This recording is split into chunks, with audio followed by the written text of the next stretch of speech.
Welcome to the Drum Shuffle, a podcast offering insights, perspectives, and conversations for drummers. I'm your host, Jamie Eads.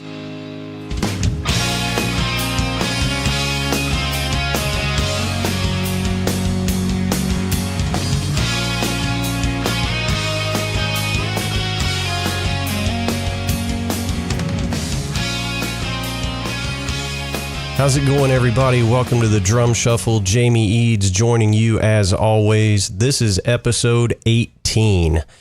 I am so excited this week. You will hear me geek out on you quite a bit. One of my all-time favorite drummers joins us today, Rod Morgenstein from the Dixie Dregs, Winger, the Rudess Morgenstein Project, Jazz is Dead, and a professor of percussion at Berklee College of Music. You're not going to want to miss this interview, so please stay tuned. Los Cabos drumsticks may be the best kept secret from drummers today. Los Cabos drumsticks makes the finest tools to touch a drummer's hands in the business. The best news, almost every popular stick size is available in both white hickory and red hickory. If you don't know what red hickory is, it's made from the heartwood of the hickory tree, unlike regular white hickory, which is made from sapwood.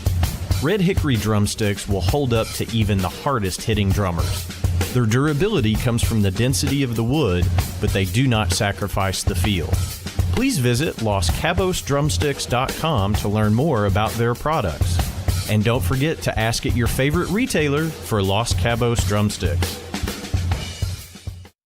All right, guys, as I mentioned, one of my all-time favorite drummers, Rod Morgenstein, is joining us today. This is probably one of the greatest honors of my life. Anybody that knows me knows a couple of things. I have a list of favorite drummers, John Bonham, Tommy Lee, and in that top three, you have to mention Rod Morgenstein. I was such a fan of Rod growing up. I played his signature drumsticks when I was a kid. I owned his signature snare drum when I was a kid. Rod has been such an influence on me as a player. I was so excited when he agreed to be on the show. He's just done so many incredible things over his career. If you're not familiar with the Dixie Dregs, they just finished a tour with their classic original lineup. Go out and buy the record Free Fall. It is just a wonderful fusion record. Steve Morse, obviously, and Rod kind of founded that band back in the mid-'70s, and we talk all about that, but just such a hugely influential album to me as a drummer. And of course, I was a huge Winger fan as well. In that genre of music, they were different than everybody else. Enough of me talking. Let's get right to our guest today. Please help me welcome the incredible Rod Morgenstein to the Drum Shuffle. Good evening, Rod. How you doing today? I'm doing great. Awesome. Hey, thanks so much for taking time and coming on the Drum Shuffle. We really do appreciate it. It's a great honor for me. Wonderful to be here. It's my pleasure. Well, we really do appreciate it. Rod, what we typically like to do on the Drum Shuffle, start us out at the very beginning. How did you become a drummer? How did you get into music? Where did you grow up? All that good stuff. I grew up on Long Island, about an hour from New York City. It was February 1964, and like most families in America, on that particular Sunday night, the Beatles were performing for the first time on the Ed Sullivan Show, and my sister and my parents and I were just gathered around the TV and watched the Beatles, perform. I forget if it was maybe I Want to Hold Your Hand or She Loves You, and it was in that moment I knew what I wanted to do. I knew my mission in life. It was basically that succinct and simple. Well, that's, I mean, so many guys of that generation, that was like, the seminal moment, and everything. It was just such a moment in history. It was everything before the Beatles and then life after the Beatles. So were you immediately just, I'm going to be a drummer once you saw Ringo? Yeah, for whatever reason, he was the member of the band that I identified with as far as the instrument that I wanted to play. And, so my parents saw my interest, and pretty shortly thereafter, they bought me a bass drum, snare drum, and a cymbal. And, we're going back, Sure.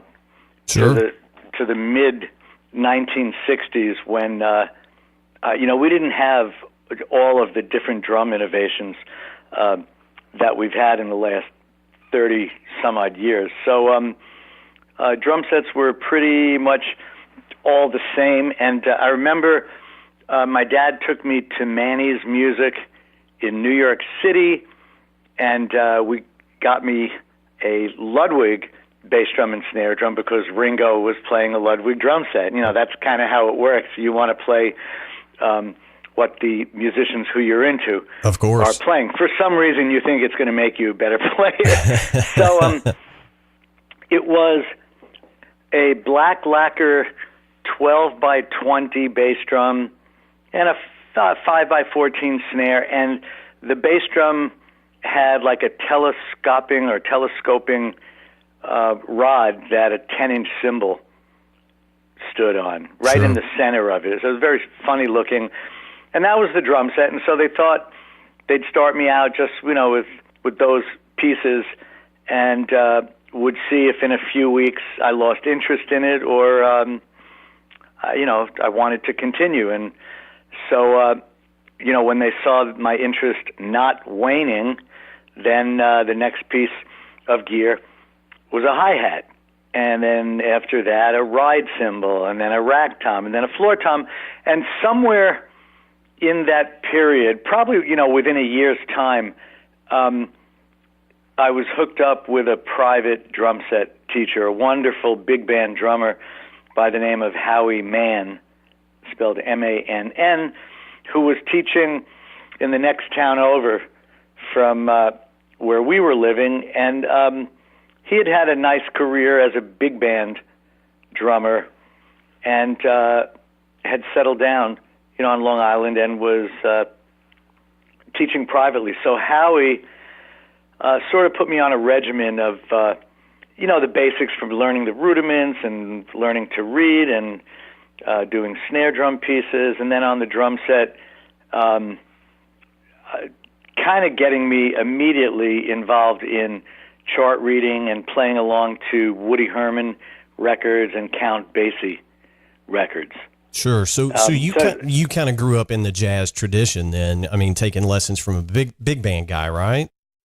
Yeah, I mean, being a typical American kid, and again, being inspired by the Beatles, my interests were more in rock, but Howie got me into seeing that there were other kinds of music. Plus, I grew up in a family that always had music playing in the house, Broadway albums, classical music.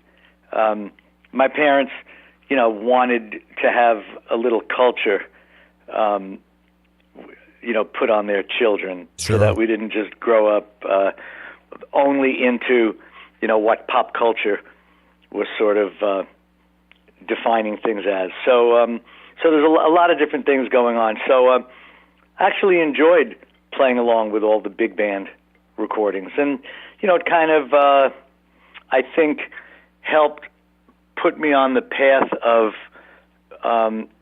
becoming a versatile kind of musician, or at least a musician recognizing that versatility is an important factor in being a musician. One, just in terms of making life maybe a little bit easier in terms of getting work later down the road, but also I came to realize that the more styles of music that I was familiar with or had a little bit of an understanding of, I found that consciously and unconsciously, elements from those different ways of playing could be used in my whatever playing that I was doing. So like a perfect example of that is when Winger was recording its first album, and there really wasn't a band yet. I was actually hired to play drums on that first album. And so the reason that they were interested in a drummer like me was to try to utilize some of my abilities in the fusion area of drumming to bring it to this heavy metal format. And so, in Kip Winger's mind, maybe having the drums do things that are, way off course than a schooled rock drummer would play, it could be one element to make Winger stand out or not sound totally like Kiss or Bon Jovi or Def Leppard. So when we did that first record and we were doing the song 17, after the guitar solo, there's a very cool guitar riff that's played for like 4 measures. And they said to me, okay, in 2 of those measures or the 4 measures, can you do something that rock drummers don't know how to do, or do something that you'd never hear on a record by a rock band? So I said, yeah, let me think about this. And then I decided to, turn the beat around, basically displace it by an eighth note. So, imagine taking the beat pa, pa, but instead of playing the bass drum on 1 and the snare on 2, you would wait and then play the bass drum on the and of 1 and then the snare on the and of 2. So you're displacing the entire beat, and for someone who doesn't know it's coming, it's very disorienting. They feel that the bottom is dropping out. They feel that the music is turning upside down, which is basically the effect that you want your listener to have. Sure. You want them to know, like, something really weird has just happened. It creates musical tension for a moment, and then 2 bars later, it's right back to the normal way. Right, back in the pocket, yeah. Back in the pocket. And so what I found fascinating was when that album came out and we were on the road playing, and then, fortunately, all the stars lined up and the record started selling and all this good stuff.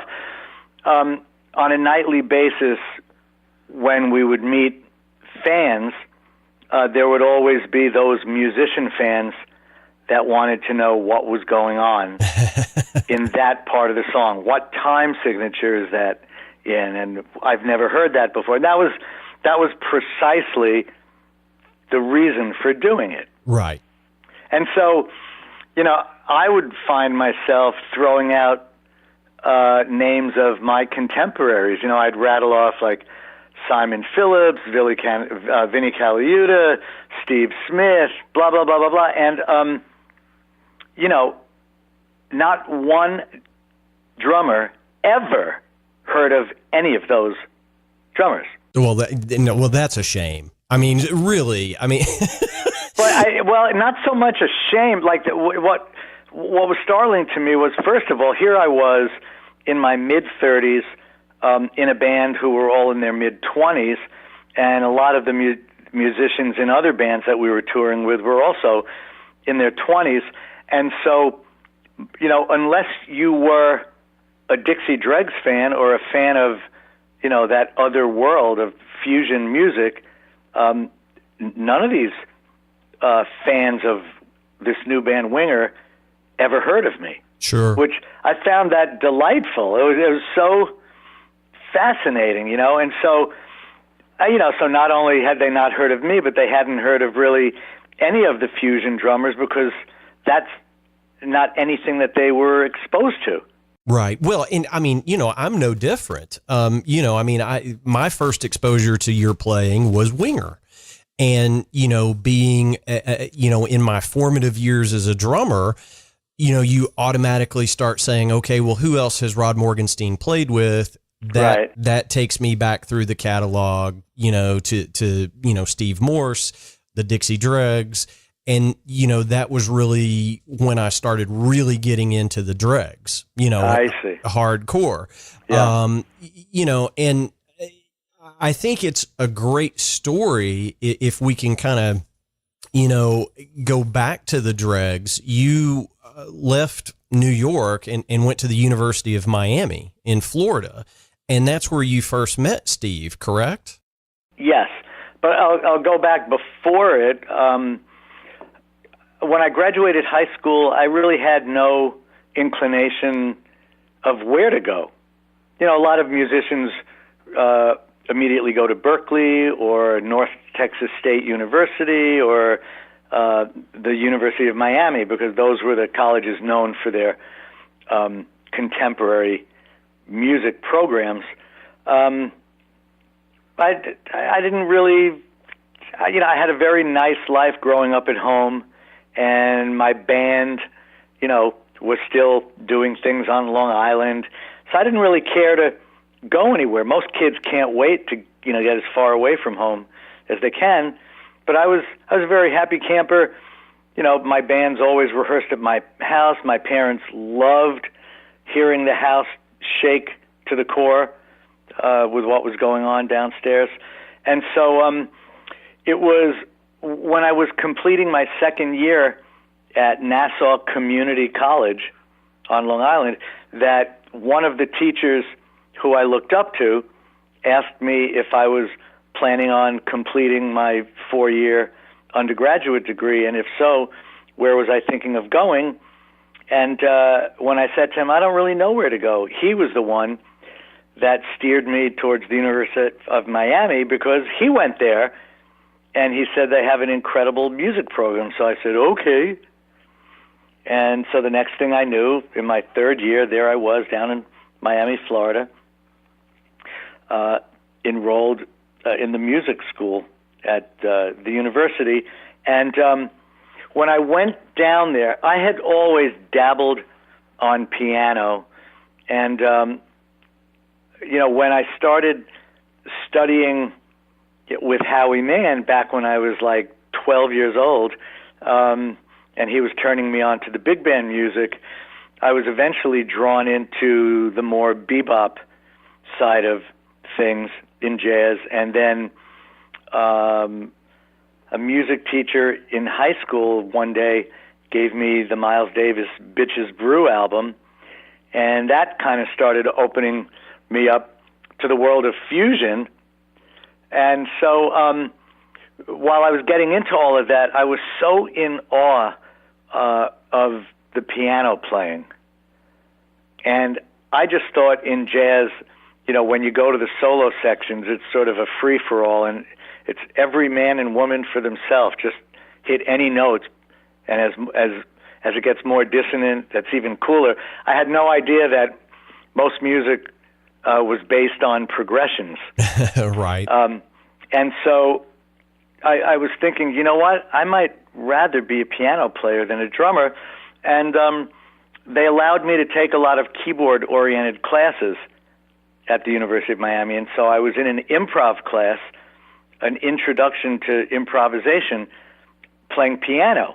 And I was one of maybe 3 or 4 pianists, and there were a lot of guitarists, maybe 10 or 15 of them, and they all played hollow-body Gibson guitars with all the treble off, except for one guy who played this beat-up Telecaster solid-body Fender guitar with a Stratocaster neck and Gibson frets, and he didn't sound at all like any of the other guys. He had his own unique sound, and the teacher was always yelling at him because he didn't sound like a bebop guitarist. That was Steve Morse. Of course it was. And so I was admiring him. I didn't know him, but one day he came up to me and he said, "Hey, I know you as a drummer, but somebody told me you play the drums. Can you fill in for my drummer who hurt himself surfing? And he can't play right now. We need a drummer. So I said, sure. And then I went to the rehearsal, and there they were doing, Steve Morse songs that sounded like melodic versions of the Mahavishnu Orchestra, which at the time was my favorite band. And they were also doing Mahavishnu Orchestra cover songs. So I thought I had died and gone to heaven, when I walked into that room and started playing with those guys. So, that was the Dixie Dregs. And one thing led to another. I ended up becoming the drummer. And, a year and a half later, when some of us graduated and some of us didn't, we decided, all for one for all. Let's go for it and try to make it with what we thought was this, music that everyone in the world would love as much as they would love the Beatles or the Stones, not realizing, guys, you're these young, altruistic musicians that have no clue as to reality and what most people are interested in when they listen to music. You don't have a singer, you can't dance to your music, you weave in and out of different time signatures and feels. This is more esoteric, more on the esoteric side of things than the kind of music that makes people tap their feet and want to dance. Disco was big at the time. It was the mid-'70s, and we said, yeah, whatever, you don't know anything. We're bringing our music to the people. And so began, Yeah, well, yeah. I mean, it's a band of great musicians, but it's a musician's band. I think when I talk to other musicians about the Dregs, they're like, "Oh my God, it's one of I love the Dregs. It's one of my But to your point, it wasn't something that was going to get a ton of top 40 or at that time what we called AOR, radio, album oriented rock. It wasn't going to get a lot of airplay. Yeah, or a record deal. Well, which I think this is a really cool story, and I've heard this before. But you guys were playing. I'm in Central Kentucky. I'm not terribly far from Nashville, but you guys were kind of on that southeastern circuit. Yes. And you guys were doing a gig at, I believe it was the Exit Inn in Nashville. Yes. And there is a connection to the Allman Brothers Band. So why don't you tell our listeners how that all worked out? Because it's just such a cool story. It was a typical night, as most any other night was, where you've driven all day from the last town that you played, and you pull up to the venue, and you spend the next 2 hours or so unloading all your gear and trudging through the street into the club, up onto the stage, and trying to get it all set up so you could then do a sound check and then play another gig, after which, back then, quite often a club would pay a band $100 to play, which we were all moaning and complaining about back then. But, through the years of teaching at Berklee, I've heard horror story after horror story from students where, their eyes pop out of their head and they go, "Oh my God, if anybody would pay us $100, that would be like winning the lottery." Yeah, I'm pretty sure the Exit Inn is still paying $100 for a gig. Yeah, okay. All right, so we started doing our set, and one of the guys in the band noticed that a famous person was sitting at the bar chugging a beer, and so the band had a powwow, and it's like, "Hey guys, kick it into high gear, so-and-so is here." So it turned out that the Allman Brothers, who, in the 70s were one of the biggest bands in America, they were out on tour and had a night off in Nashville, and so Chuck Leavell, who was their keyboardist, piano player. He and Twiggs Linden, who was their production manager, stage manager, just thought they'd go out to see some local country music in Nashville and have a beer. And instead, the Dixie Dregs were playing, and Chuck Leavell is a very serious musician.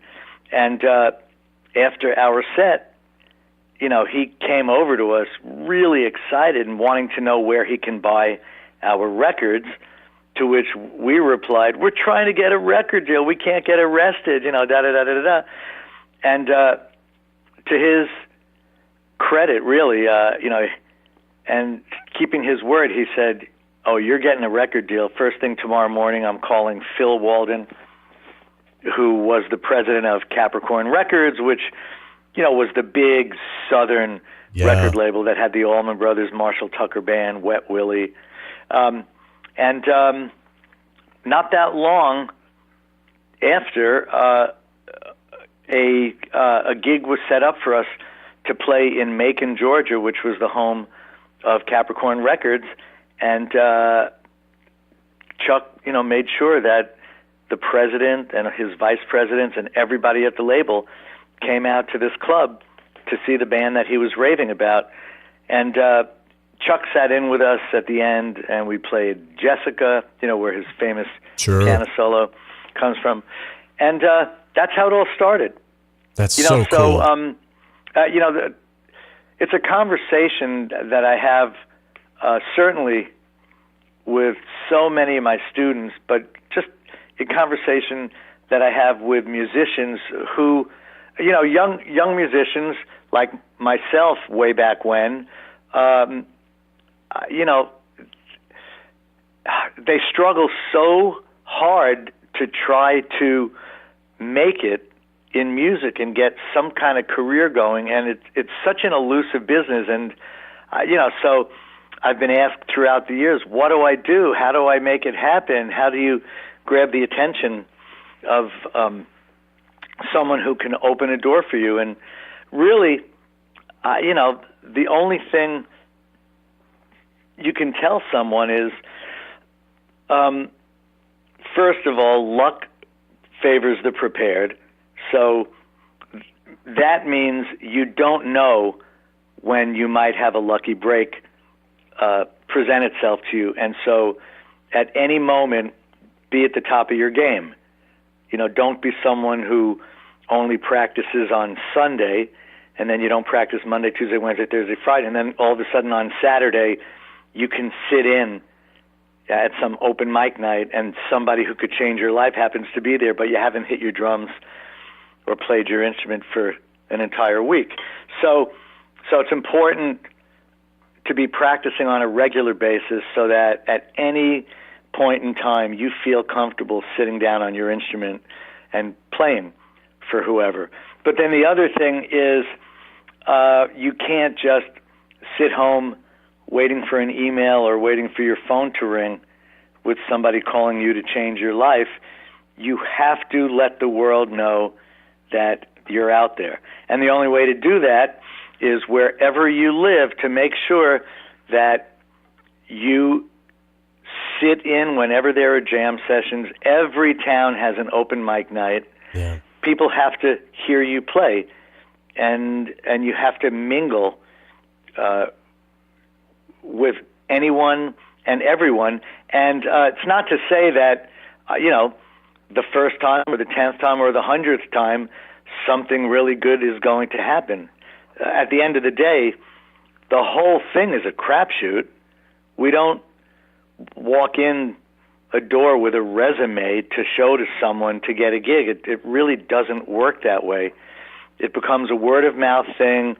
People start hearing about, this person who's a great musician and seems like a really nice person, and one thing hopefully eventually leads to another. And so in my case, I decided to go to a community college for the first 2 years and had a mentor teacher who steered me towards the University of Miami. And I happened to be in an improv class playing piano where Steve Morse was. and his drummer had a broken arm or whatever it was. So,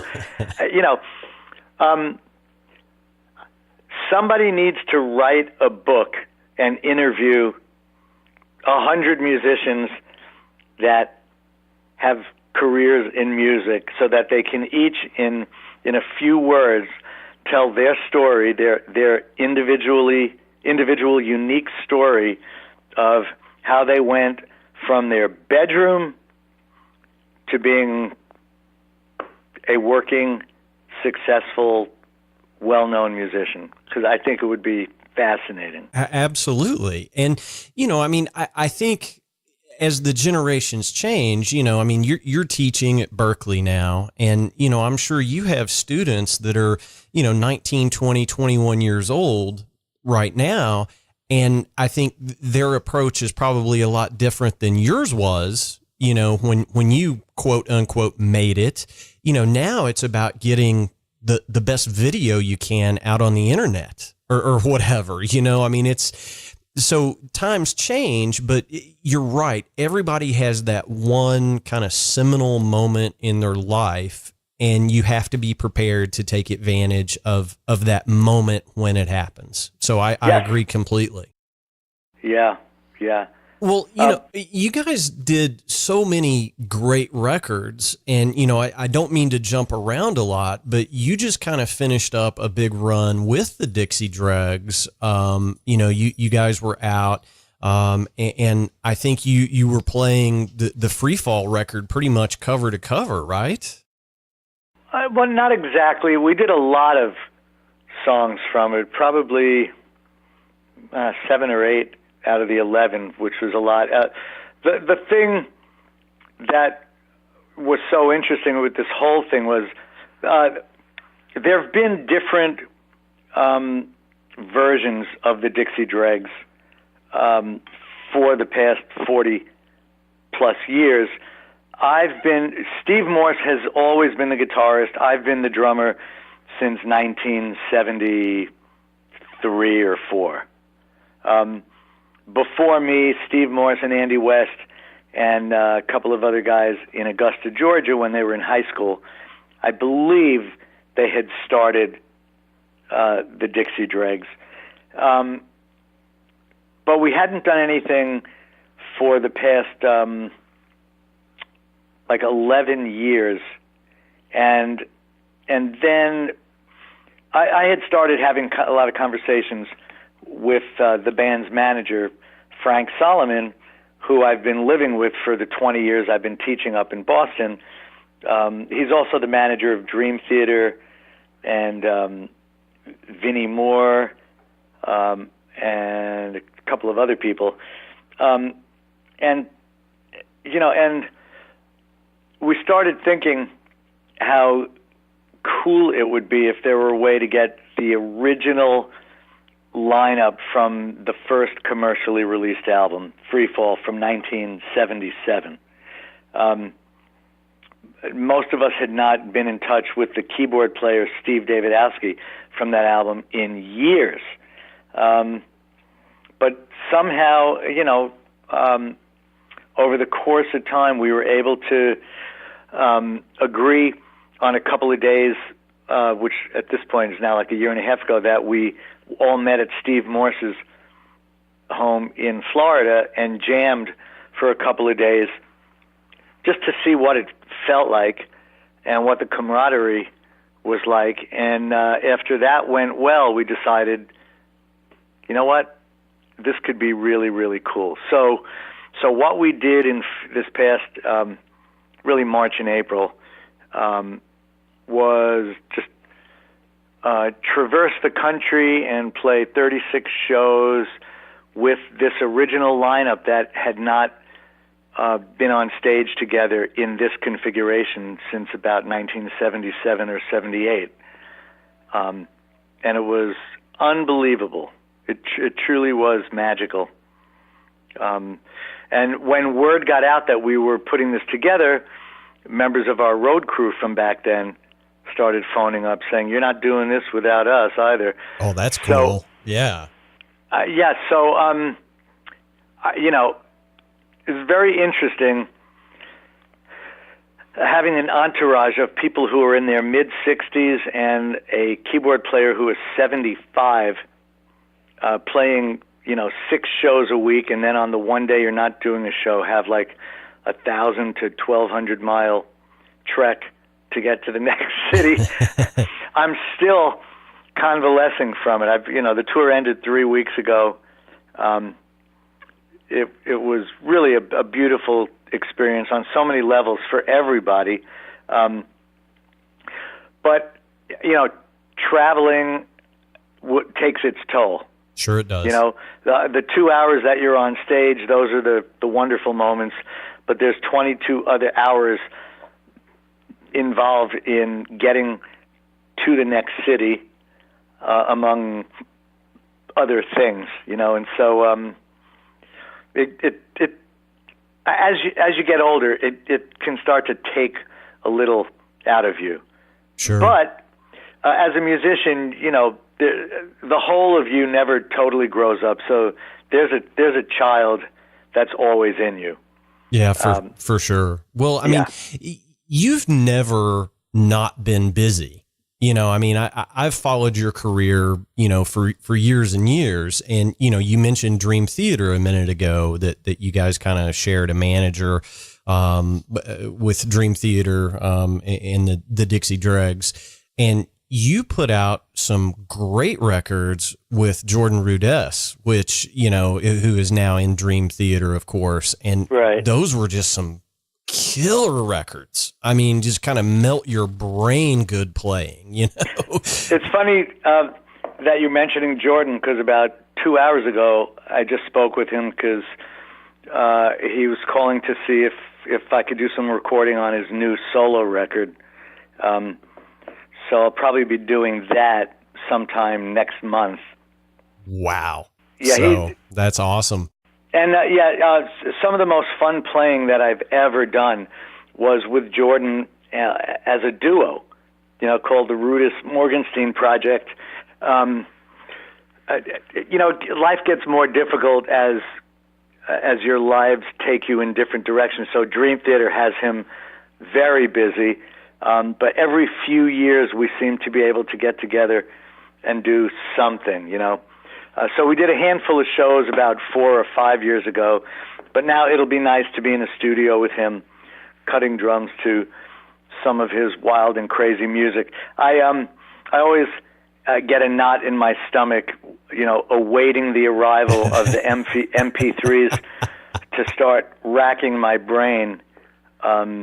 Yeah. But because learning a Jordan Rudess song is like learning 100 regular songs. Yeah, well, I mean, the guy, I think he can only count to 13 or something. I don't know. I mean, it's really good stuff. And, that first record that you guys put out, and, I immediately ran out and grabbed that. And it was just, so fantastic. And just, it just blew my mind. And I want to say that was like 98, 97, 98, somewhere. Yeah, you're right. It was. Came out in the fall of 97. Okay. Yeah. And I mean, it's just such a good record. So kids, it's the Rudess Morgenstein Project. Go find that CD. It's fantastic. So Rod, let's transition a little bit, if you don't mind, because I do want to talk about Winger. Sure. Because that's how I got exposed to your playing. And, you couldn't turn on MTV in 1988, without seeing one of the videos. And, Kip, who kind of, built that band. And as you said earlier, you were just kind of hired to do some drum tracks, and there wasn't really a band yet. But right. Kip Winger, for those that don't know, played in Alice Cooper's band, and Alice Cooper does not have B players in his band. He always has the best players in his band. And Kip spent some time with Alice Cooper, and then I guess he decided to kind of write some music and put together that project. And it was a hugely successful project. And a great band, and you guys put out several records. Now, in the effort of full disclosure, I lived in Memphis for a little while and got to know kind of on the periphery John Roth, who was in the band in the later years of Winger. And that guy is just a crazy good guitarist. And of course, Reb Beach, just an incredible guitar player. So everybody in that band was just great players. But the knock on Winger was always that Kip was, this pin-up, good-looking guy. And I mean, he can't help the way he looks, right? So, right. I mean, and I've heard Kip say in interviews that, Beavis and Butthead, that's the cartoon that was on MTV, the not so cool kid wore a Winger t-shirt, and he was like, that didn't help us any. Yeah, Stewart. Stewart. Right. So, but Winger was such a good band, and those first two records are still two of my favorite records from that era. So tell us a little bit about, joining that band and going out on the road. I mean, you guys were out on the Kiss tour. I mean, you guys did some huge shows during that era. Yeah, it was an incredible, 3-4 year run. Where would I begin with all of this? First of all, with the fall of the so-called hair bands, and for whatever reason, Winger being singled out to be the most ridiculed via Beavis and Butthead, with the Stewart character wearing a Winger shirt and all that kind of stuff.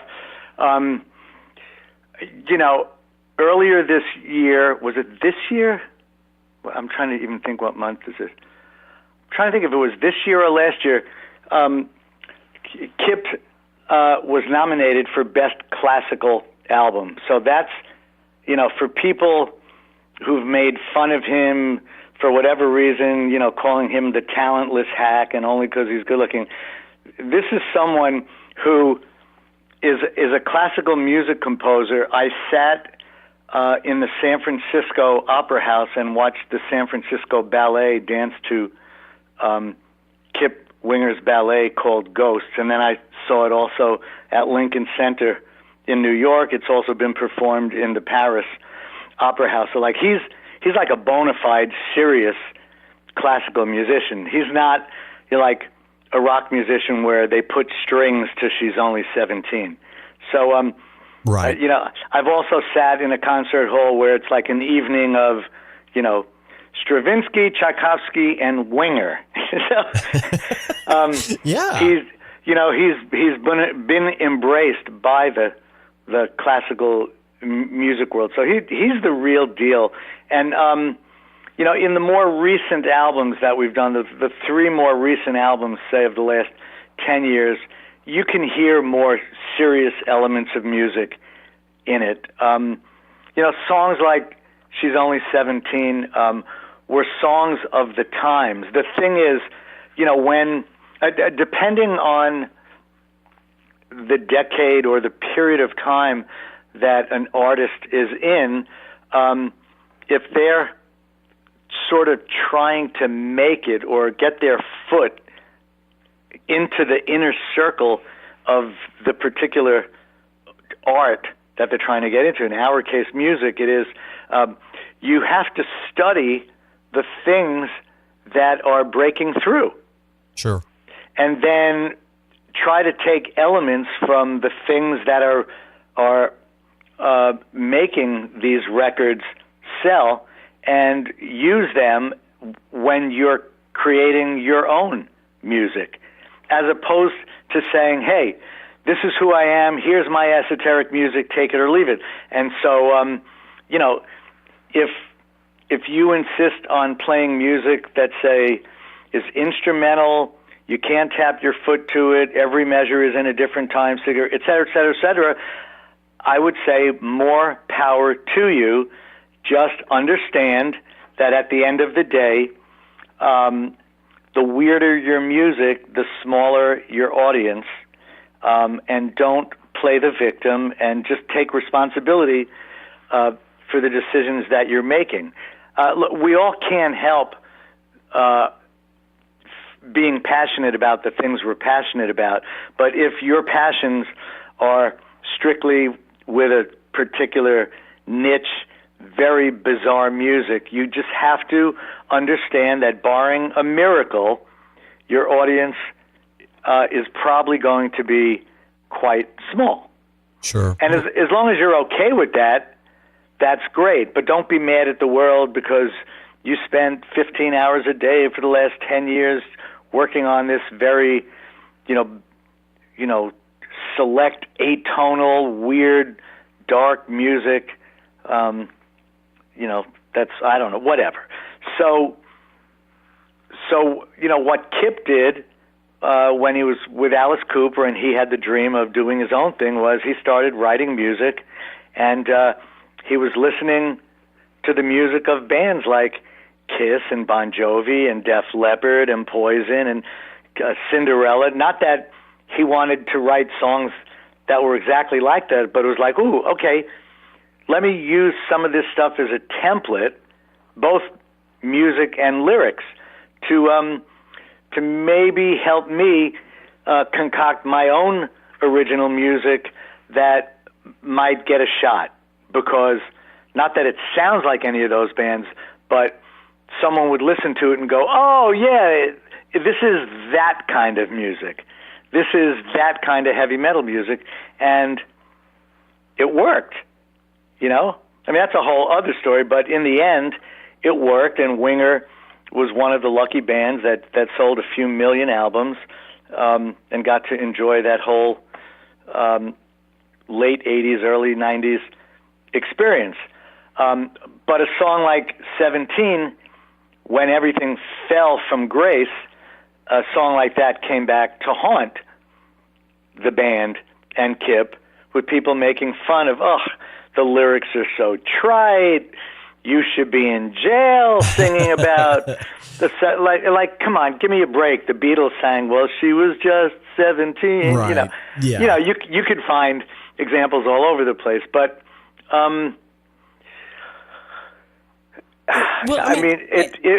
was a period of time where there were certain things that were written a certain way to try to help bands get on the map and be seen and heard. Well, at the end of the day, Winger was on Atlantic Records. This is the label of Led Zeppelin, of Aretha Franklin. I mean, so come on. And I think the first 2 or maybe even 3 records were produced by Beau Hill. Is that right? First two. Okay. I mean, this is not a guy that produces bad bands. I mean, yeah. But Beau Hill doesn't, get involved in not good projects. So I think it's kind of unfair, and I hate it when people say, oh, well, they were just a hair band. I mean, I really, I use the term too, but I don't like it. It was 1980s hard rock / heavy metal, and songs on that first record, like Headed for a Heartbreak, it's one of the best ballads, in my opinion, of that era. Yeah, thank you. Plus, that was another one of those songs, and certainly in the live show, I get to just go crazy at the end, doing whatever I want in more of a fusion format. And it was so different than what everybody else was doing, the tried and true Common Time, and let the guitar player, solo out or whatever, now, right. Reb, obviously a fantastic guitarist, he's soloing out of that song, but so are you, which is, really, really cool. It was different than the other bands of the time. Right. Just really good stuff. Well, so I appreciate you talking so candidly about Winger because, again, that was my first exposure to your playing. But I want to segue a little bit, before we run out of time. You've spent the last, I'm going to say 20 plus years, you are now teaching at Berklee, correct? I've taught exactly 20 years, and I actually just recently gave notice that I'm retiring. Oh, okay. Well, that's too bad. But to kind of just finish that thought, about 8 years ago, I created a course for their online division called Rock Drums, which I believe is the first, 3-credit course in rock drumming created. So I'm very proud of that, and I continue to teach that. The online courses run 12 weeks, 4 times a year. And, for the most part, students are on their own to kind of follow along with all the material throughout the week. And then once a week, there's a 1-hour hang session called a live chat. And then they have to download music that they play along with and then submit the videos to the teacher. And so, I watch that and critique it. And they have to answer discussion questions.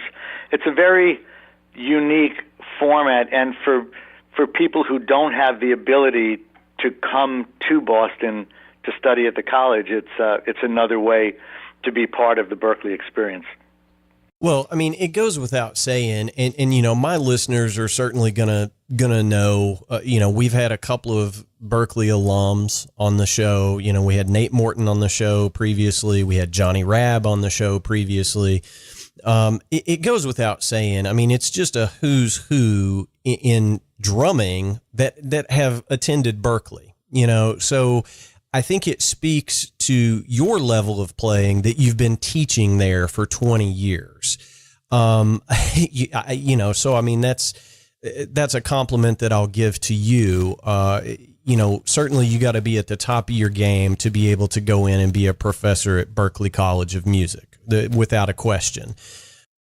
It's been an incredible experience. Teaching is a very gratifying profession. When you have students, and they don't have to all be monster players. The gratification comes when you kind of see the student seeing the light of what you're talking about, and hopefully imparting to them. And then when you see it coming out in their playing, it's an amazing feeling. But through the years, I've had quite a few immensely talented musicians. Yeah. I mean, that's where they gather, is Berklee. Dream Theater, most of them met at Berklee. Those kinds of environments are fantastic for, inspiring the creation of tomorrow's bands. Well, for sure. And when we had Johnny Rabb on the show, he Johnny's a California guy. He was all the way across the country. And he said, the reason I stayed was Abe Laboriel Jr., he was like, Abe, I think, was a senior when he was a freshman at Berklee. And, Abe went on, he's playing with Paul McCartney now. That's not a bad gig for a drummer to land, I would say. Pretty not bad. Hey, Johnny Rabb is amazing. Some years ago, I did a drum clinic with him upstate New York, and I was floored by his technical abilities. Yeah. Oh, yeah. I mean, I think it goes without saying, if you go to a school like Berklee, and I don't mean to bang the drum, pun intended, for Berklee, but I wish I could have gone there. It just wasn't in the cards for me. But if you attend a school like that and get anything out of it and continue practicing your craft, you can't help but be a better musician. I mean, that's my opinion anyway. I couldn't agree more with you.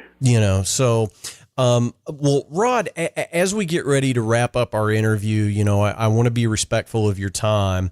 One of the traditions that we have here on the Drum Shuffle is we always ask all of our guests to share a good piece of advice for, other drummers, other musicians, and it can really be anything you want. You've had just a a legendary career that continues going. You announced on our show today that you're about to start recording with Jordan, which I think is so cool that we got the scoop on that. This will be a Jordan Rudess solo album. Okay, well that's fantastic that we got the scoop on that. I feel special. But share some of the knowledge that you've picked up over your 40-year career, 40+ year career with our listeners. Well, let's see. I've been incredibly fortunate to play with so many amazing musicians. One of the highlights for me has been having the opportunity to play with some of the people that were my idols before I ended up being a full-time player. I remember going to see Alphonso Johnson playing bass with Weather Report, and then also saw him playing with the George Duke, Billy Cobham Band. And I remember being in the audience saying, wow, what would it be like to play in a band with that guy? And then, I fast forward 30 years, and there I was playing in the group Jazz is Dead with Alphonso Johnson, having replaced Billy Cobham, who had left the band. Yeah. And then in the Dixie Dregs, having Jerry Goodman, who was the violinist with the Mahavishnu Orchestra, which was the band that really, I would say, turned my world upside down more than any other band on the map. And then to have him join the Dixie Dregs in the early 90s and play with us, for 20-some-odd years. In terms of, highlights for me, those two things stand out. But, as far as talking to aspiring musicians, I would say I became a musician really because I had no choice. Like I said earlier, it started with, the family sitting around the TV watching the Beatles on television and just being hit so powerfully by the Beatles and their music, and having that moment define what was going to become the rest of my life. It wasn't like I had a choice in the matter, is what I'm saying. I knew what I had to do. Sure. I have to be a musician. I don't know what that means. I don't know what it entails. For most of us, it probably means you're going to go through the school of hard knocks, because there are no guarantees in it. But for the many musicians who do eventually see the light and break through and begin to have some luck and have a career get started,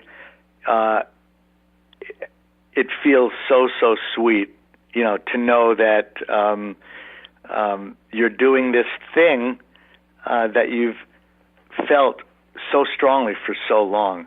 And so, to anyone who's at the beginning of a career in music, I would say you have to give it a shot. You don't want to look back on your life and go, coulda, shoulda, woulda. And this is exactly like what my parents said to me when they saw, how important it was to me. They said, look, you have your 4-year degree, go out, go for it, give it however long you need to do it, whether it's a year or 5 or 10 or 20, and hopefully something nice will happen. If it doesn't, okay, well, at least in my particular case, it was like I had a 4-year degree that I could go back to school, get a degree, a master's degree in education, and teach music. And even though I never did that and continue to be a recording and touring musician, just through these, interesting turns of events, I ended up being a teacher at Berklee College of Music. Yeah. So you don't really know where your journey will take you. And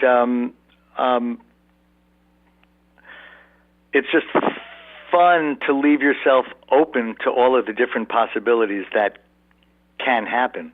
And if you keep a positive attitude about it, I would say, there's pretty decent chance that some interesting, fun, good things will happen.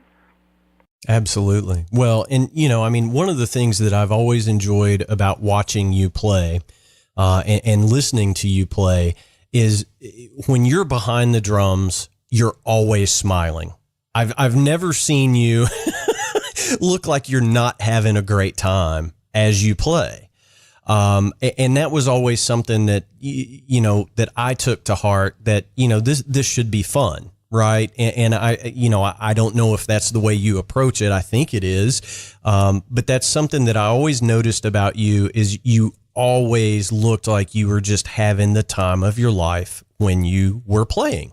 I've been told that I make some really crazy faces. Now, obviously, I've seen videos.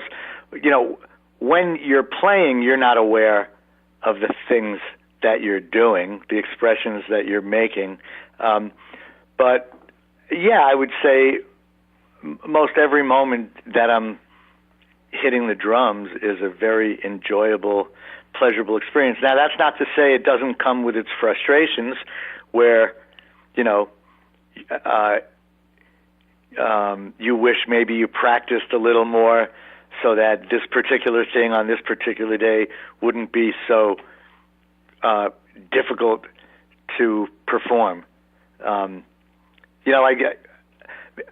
Being a creative person or in a creative art, it just sort of comes with the turf that you're going to be hard on yourself at times and think that you could do. So, so I'm always challenging myself to try to inch things along to the next level. But yeah, for the most part, it's always an immensely enjoyable experience. Absolutely. Well, Rod, thank you so much. We really do appreciate you taking the time to come on the show. You're welcome on this show at any time. I'm going to bore you for 30 seconds with just a personal story. Sure. I have to get this out. One of my best friends in the world, a fellow by the name of Dwayne Edwards, came to see you guys, Winger, went to see you guys in I want to say it was like 1989, 90. Kind of a smaller theater type show up in Cincinnati, kind of close to where we are here.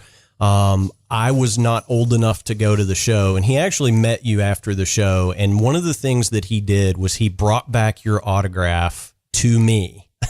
So it was one of those weird moments where he was like, "Hey man, could you sign this to Jamie?" And I just wanted you to know I still have that, and it's it is one of my most cherished possessions. It really is, because you were just always such one of my idols, growing up. So this interview really means a lot to me, and I appreciate you taking the time to come on our show and share your knowledge with everybody for an hour tonight. Oh, it's been my pleasure. Well, you sound like a great guy. Hey, by the way, Winger actually has two shows this weekend. One in Madison, Wisconsin, and another one outside of Dallas. I've been in this fusion Dixie Dregs mode since the middle of February, when I came home from one of these, what are they called, the rock and roll cruises? Yeah. That we did, Monsters of Rock cruise. Yeah. So Winger did that in the middle of February. Then I came home, and a couple of days later was on a plane down to Florida to start rehearsals for the Dixie Dregs thing. So, on Friday, I fly out to play on Saturday and Sunday. So you're gonna switch gears again and go wear the Winger hat, right? Wear the Winger hat, and then when I come home, start learning Jordan Rudess music. Well, I think that speaks volumes about you as a player and you as a human being, Rod. I mean, it's crazy. Well, the thing is, the way I've always approached these things is to try to be true to the music that I'm playing. So when I'm playing with Winger, I'm hitting the drums really hard, and I don't want to be perceived as like a jazz fusion drummer playing in a rock band. I want people to hear things where they go, "Whoa, I've never heard a rock drummer do that. But in terms of just the overall, hard-hitting intensity, I'm doing my best to pull that off. Sure. And then in the next breath, when I'm working with the Jordan thing, it's going to be a whole other set of elements that are involved trying to, play his music, which is filled with endless twos and threes. The 1 2 1 2 1 2 3 1 2 3 1 2 3 1 2 1 2 1 2 1 2 1 2 3 1 2 3 1 2 3 1 2 1 2 3 1 2. Yeah, for sure. A lot of memory. Absolutely. Well, and you said it best. When you started, the versatility is key, and you're one of the most versatile drummers out there that I know of. So we look forward to hearing all of that stuff as it comes out. So keep us posted, and again, you're welcome on this show anytime, Rod. Thank you so much, Jamie. Hey, thank you so much. We'll talk to you real soon. All right, take care. All right, bye-bye. All right, guys, that's going to do it for episode 18. Again, the 13-year-old Jamie Eads can die in peace now. I got to do my interview with Rod Morgenstein, one of my all-time favorite musicians. It was just an honor to have him on this show this week. Go ahead and hit the subscribe button to whatever platform you're using to listen in today. We've got some great guests coming up that you are absolutely not going to want to miss. Next week, we are going to have the wonderful Mike Fraser joining us. Mike is not a drummer. However, Mike was the engineer and mixing engineer on quite possibly some of the best drum albums ever. We're really excited to have Mike coming on next week, so you're not going to want to miss that. So hit that subscribe button. Keep your emails coming to us. We love hearing from you throughout the week. The Drum Shuffle podcast at gmail.com is our email address. TheDrumShuffle.com is the website. You can find more information about me over at jamieeads.com. Thank you so much for tuning in. We really do appreciate it. None of this is possible without every one of you guys. So until next time, may your heads stay strong and your sticks never break. Cheers.